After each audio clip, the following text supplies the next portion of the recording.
this person, they already used their special while your other teammate is close. So you want to have the person who already got that value to be able to like kind of cash in their life for that spawn, while the other person hasn't gotten that. Special, go dive, go help us get even further in there while I'm building mine and catching up. And yeah, we got our first game underway here. PomCan versus Perplexion squad. We see the weapons of choice. Not too far off from what we saw last set. Yeah, there's definitely some repeats. I like seeing the charger. We haven't seen one of those yet. I want to see more Tri-Slasher action. I mean, I think the Tri-Nouveau is a very strong one. It just got the tactical, also got that buff. It throws faster, further. Your teammates receive the buff from further away. So we could see some supportive plays with this aggressive weapon too. Right now we have a 4v3 situation. No team really gaining too much ground right now. We see some specials going off from both sides without really getting any picks. So I have a feeling we're going to see some back and forth until one of these teams starts getting picks. Yeah, and that 52 just went down on each of that strike there. That's going to allow Perplexion, but at least get mid control, grab the Rainmaker, and a pick with the Rainmaker. Dodging the missile pressure as well. No specials on the side of PomCan other than this Tri-State, but the charger gets taken down. That's going to be at least maybe really good for total. Roller is in position, so they're not going to get checked there. All right, well, let's see the retake, because obviously PomCan right now are in position to kind of like get mid-cane and get some specials going. We can see that they're playing objective here, and their teammates are clearing a path for them. And the Tri is kind of watching that one possible location over there to the left where they could be flying from. So this is a pretty good push so far. They don't really got out of the mid, but you can tell that they have their eyes on the prize and what they need to do. But with some back and forth right now, we need to see some progress made with kills to be able to make that happen. Doesn't happen though. I mean, that's the kind of thing with Rainmaker, right? If the opponent's able to stall for too long, they get specials and they get that kind of advantage. And we really did see that. I mean, like you said, the Perplexion squad did not quite get out of mid as fast as you would see, or rather PomCan. They put themselves in the right positions. They just didn't really execute off that. So we'll have to take a look to see if that gets adjusted after this. But right now, I was going to say Perplexion squad is in position to go for that push, but the Ren with the charger is once again able to kind of like make sure that this ramp area is not a safe location. And if it's not safe and the Rainmaker can't go over like bridge or something, you're not really going to be able to get those points. So the Tri did get a pick in mid and keeps going forward, gets 2 pick. Now this 4v2 situation, I really want to see them push quickly here. Get that map control. Another pick comes out. So now this is exactly what I'd like to see. This is a great adjustment from last time. Recognizing that they're able to get up, take way more map control. And again, another pick on the Hydra. That's their backline going down. So the Perplexion squad's going to be forced to kind of either play the short range, go for those picks, and they do get 2. Yeah, we almost got to see your wish. Having this base area of the map doesn't usually see as much play, get some action going. But they're able to stop the Rainmaker, and really this is low scoring. Unfortunately, taking the Rainmaker to that safe location also doesn't put points on the board. 60 points, 2 minutes left. I don't really think either team has a lead right now. Things can still go either way, and both of these teams have shown us that they know what they're doing. So. Yeah, and this really might end up just being a situation where we're going to look for one big push, and that's going to be the deciding factor here. The way this game has gone so far, just back and forth. Not so much map control. Nobody really pushing up in front of the Rainmaker right now, and that's making it difficult. The Hydra's taking out with the wow. What a way to lose that push, huh? And then more, yeah, I mean, these pushes keep looking great, and then the defending team is continuously able to kind of come up with the answer, right? And we kind of talked about that, taking ground quickly on this map, if you're doing it into like a more defensive kind of like coordinated force, there's a lot of paint that you have to take. There are a lot of angles that you kind of have to work your way around, and both of these teams are able to kind of take advantage of that weakness from their opponent's offense. But likewise, the defense is so strong that these points aren't happening. So I want to see a checkpoint taken right here. The Roller able to play that close range, though, hide behind the balloon, and the Crab went up, and the Roller just said, I'm not even going to worry about the Crab, I'm just going to wait for the Rainmaker to be in my range. I'm going to get your friend. Your friend's dead. But they're still able to take the Rainmaker back up. More points. If they just go forward, they should be able to take the lead right here. 3v2 situation, be careful of that charger. And if you take it out right here, you can also be 2 points off. That is clutch. I think that's Soap is that player's name. The Hydra's backed up a little bit. I mean, we're going to get some safe jumps, but the Rainmaker might just stall. I don't think that player has stealth jump. Oh, wow. That's unlucky. Don't want to see it. Mudkip with the Rainmaker off. 33 seconds. I mean, this is a Rainmaker stall, right? Yeah. Yeah, I mean, this PomCan is going to be very content to just do this for and if they have the next to 20 jump, or so seconds. if the Rainmaker's forced to drop, it's in such a hard situation to get to a position where you get points. This looks like it's like a slow death for our friends over here on Perplexion squad. Another pick with the Rainmaker there, and now Mudkip is far enough into this game where they know they can just back up, but... Oh yeah, I was going to say this, the Rainmaker might pop. Miscalculating the time that the 4v2.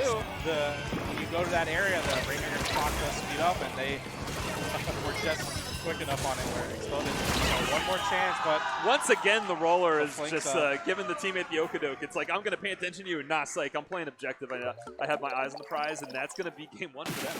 you know, there's one thing about having the idea of I'm going to go dive the Rainmaker, but they're also executing on it every time. That was very consistently from that Flinks that we saw. I'm going to go for this Rainmaker, I'm going to get this kill, and you're not going to push, and then my teammates will clean up. I mean, it's a sign of a strong Flingza when like they're having that paint control, they're getting those missiles out. We saw missiles actually like really disrupt the enemy a bunch of times that game. And then once they're in the position to be aggressive, they make themselves indistinguishable from a regular roller. That is the sign of someone who knows what they're doing. Absolutely. So I love to see especially in that kind of chokehold area there, where that range is just perfect for the Flingza. Yeah, and knowing that weapon's strength perfectly. In a 1v2, essentially, there was basically the Rainmaker wasn't able to make what looked like was going to be a great push twice because that Flingza was able to make themselves look like they were going after one person and then switch gears and just be like taking out the Rainmaker. And who knows what could have happened with those two pushes that didn't get to happen because that Flingza just knew what to do.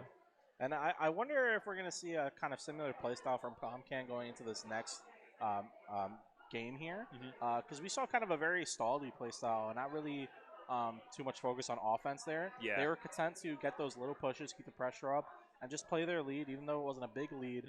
They always kept players of their team alive and focused on map control, focused on their defense. Yeah. And it's kind of a contrast to what we saw in the last set.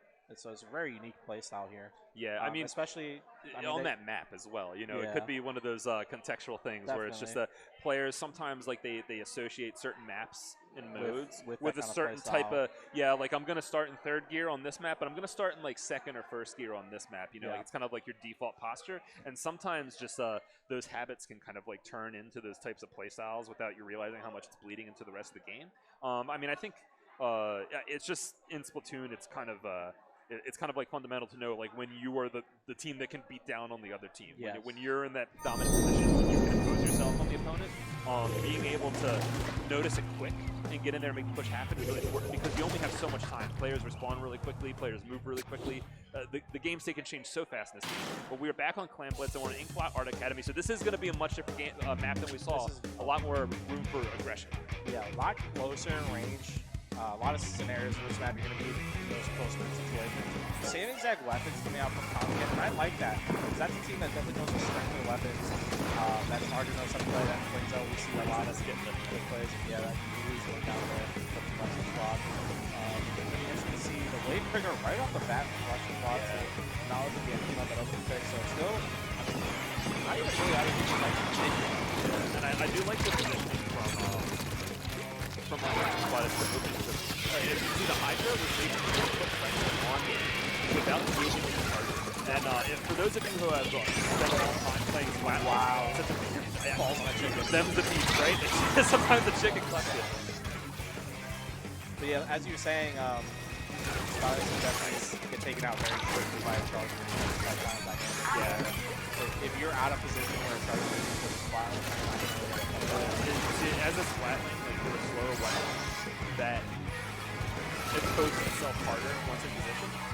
But it's hard to be in position against a charger, so you really do need to understand how to make sure that you are getting value off of affecting other teammates without getting hit by the charger. It's going well so far. Neither team scoring anything yet. A lot of back and forth. Perplexion squad actually just stopped PomCan's push at the basket. That power plant was dropped right there. And now you see them responding by taking more match control. Unfortunately, though. Oh, wow. Flingza did that. That was a Flingza that push down there. Yeah, Flingza just putting a pass right to the basket. I'm surprised that PomCan was able to keep that much plans in their economy there. Yeah, well, a lot of members had kind of like 5 or so, so they were able to kind of put those together. But I was surprised they were able to do that because it kind of did look like the Perplexion squad did have most of the map taken. It didn't have the look and feel of 40 points. Exactly. I got you. PomCan, they were able to just make the most of that play. That kind of explosive play that is really important in clan, but being able to juggle those plans, and once you have an opening, get it, and now go back to the same. Yeah, they kind of step one step.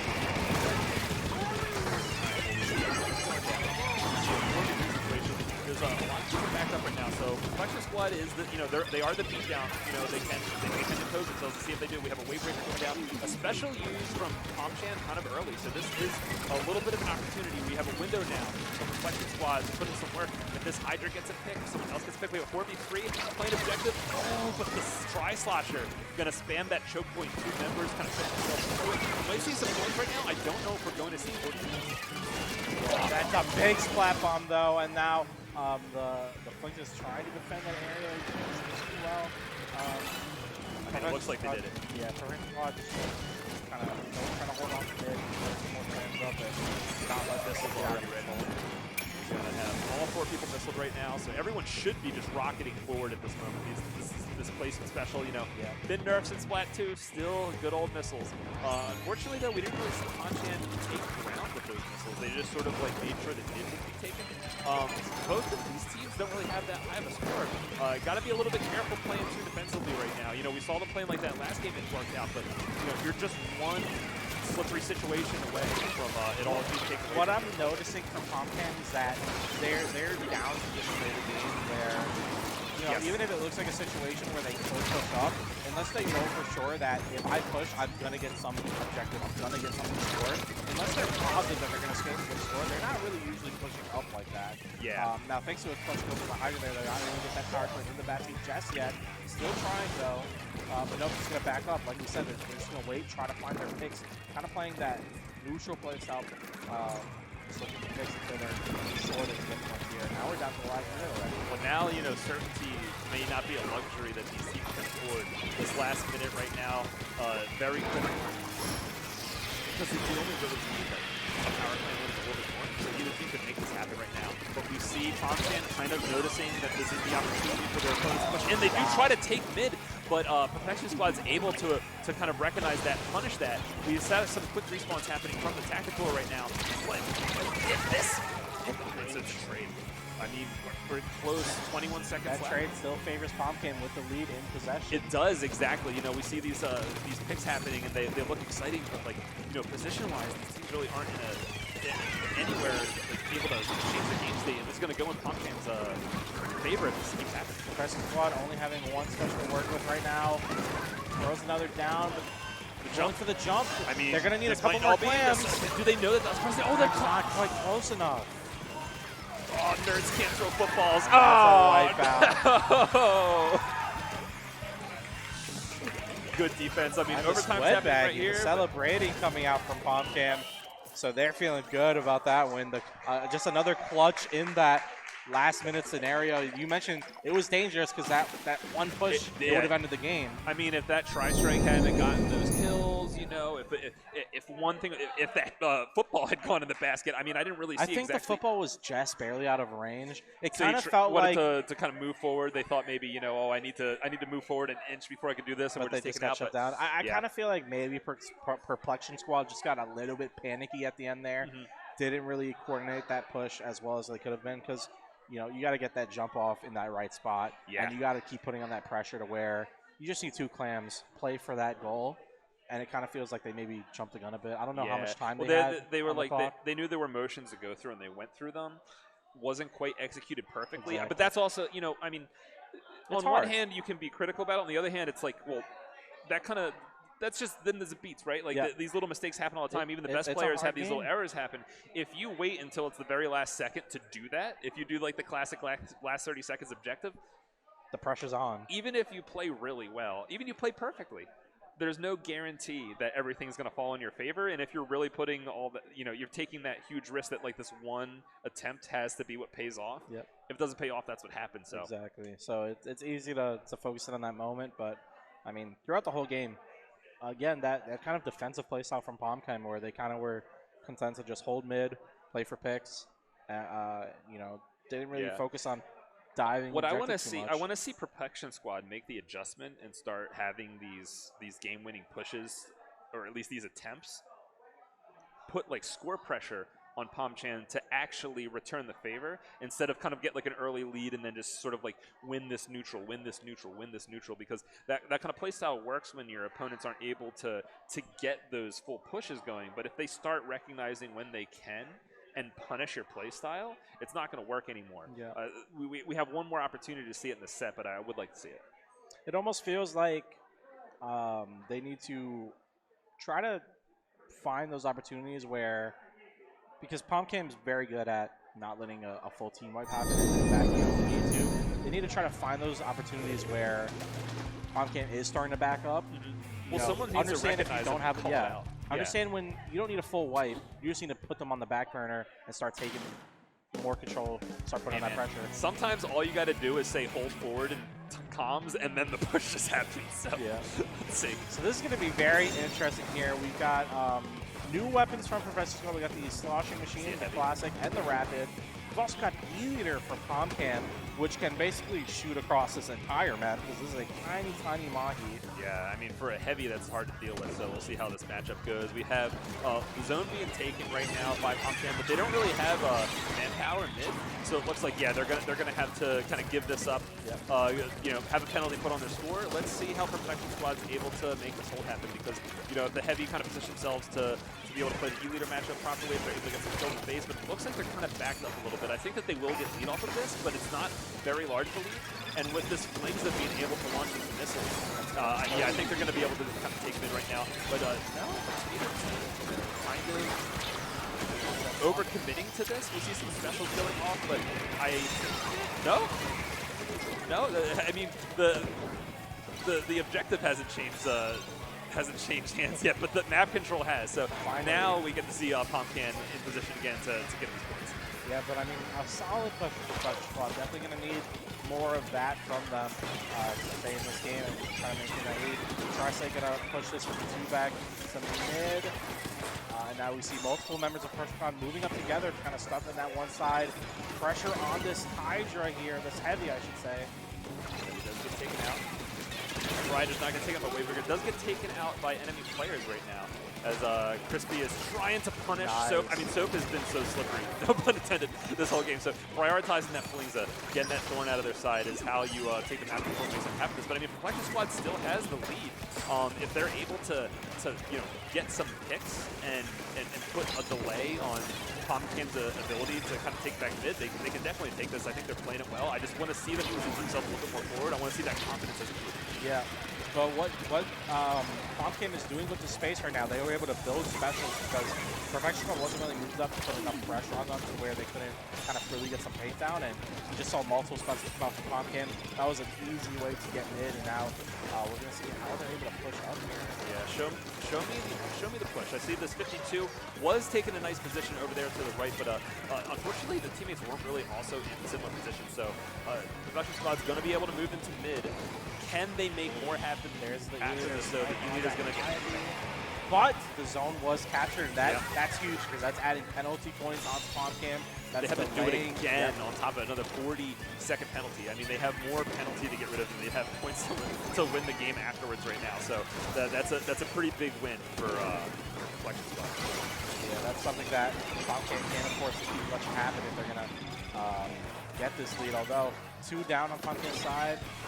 Basically a 2-2 situation, but again, the painting from Perplexion Squad is really strong right now.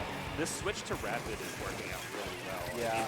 Like when you have like one backline that kind of has a bad E-Leader matchup, it's a little bit different than 2 kind of like long-range weapons.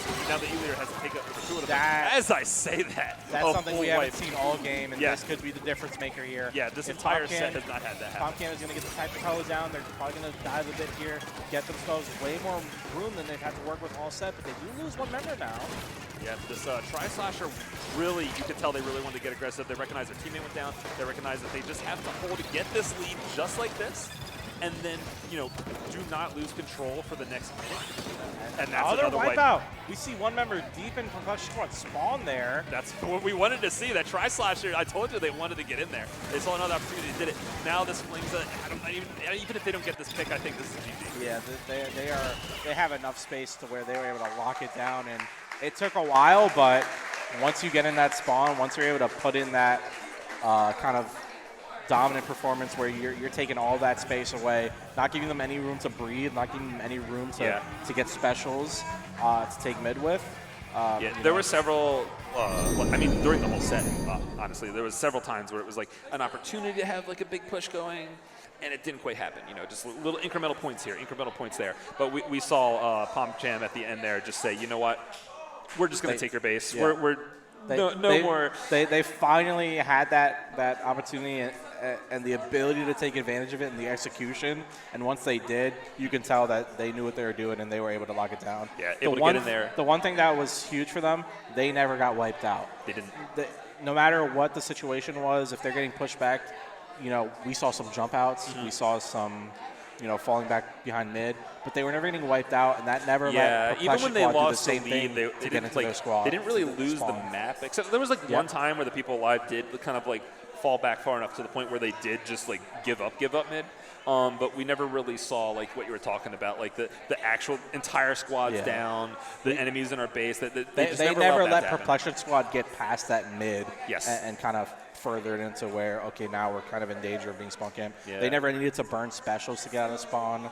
They never needed to do anything like that. They were able to be efficient. Which is what won them those first two games, but by thin margins. So that last game, you could say that they were adjusting. They were able to not only kind of have that stable play style that stopped them from being able to lose, but they were able to kind of recognize when they were able to attack down on the opponents and just go in there and get those picks, get like a knockout, you know, playing for the complete 100 points. All right, well, it looks like we are waiting for the next team to get set up. So going to have a little bit of break.